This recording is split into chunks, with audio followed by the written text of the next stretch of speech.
ये जेड़े हुण मामलात हैं 29 जुलाई बहुत बड़ी जाती उम्र से खबर पूरी मुस्लिम लीग में सफ़े मातम बिछ गई। हाँ, नवाज शरीफ हाउस में रश लग गया अचानक। कई मेरे को जड़ी है उस्मा बुखारी और सारे इंज टोले दे टोले आ रहे रोंदे पिटते पता नहीं खुदा जाने मातम बिछ गया जी मातम। हाँ हुण जेड़े है मरियम नवाज हाँ उसकी तो जमीन ही पैरों तले छिक लीती गई है। पार्टी विचों उसनूं बर्खास्त कर दिता गया। हाँ उसका तो मतलब कोई मामलात अगे चलते या मामलात अगे टुरदे नज़र ही नहीं आते उसनूं।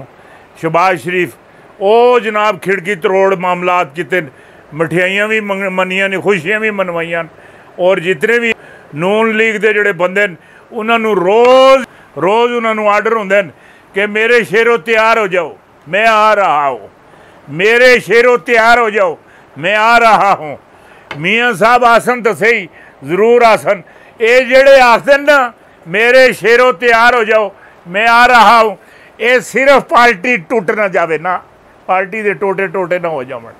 पार्टी टुट भी गई, पार्टी विक भी गई, पार्टी अंदर मातम भी बिछ गया, पार्टी अंदर मठियाइयाँ भी वंडिया गई, पार्टी दो हिस्सों में है तितर बितर हो गई। हाँ तितर बितर हो गई।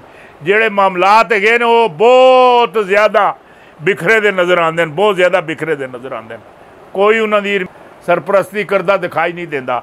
जेड़ा मियाँ शहबाज शरीफ साहब हैं वो तो उन्होंने पुत्र ही वो एक दूए के कन्ना ही फुसफुसी करके तो इस वक्त गुजारा करने पेन गुजारा करने पेन।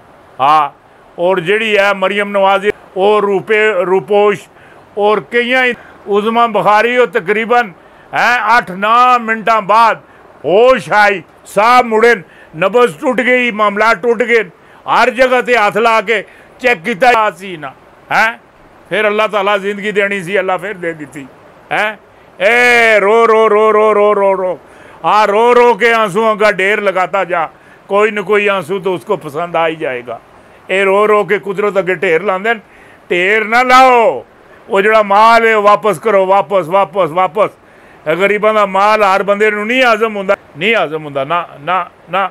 जिस तरह कुत्ते नूं खीर नहीं पचनी, इस तरह जो गरीबों का माल लुटिया हर बंदे नूं कदी हजम नहीं होंदा।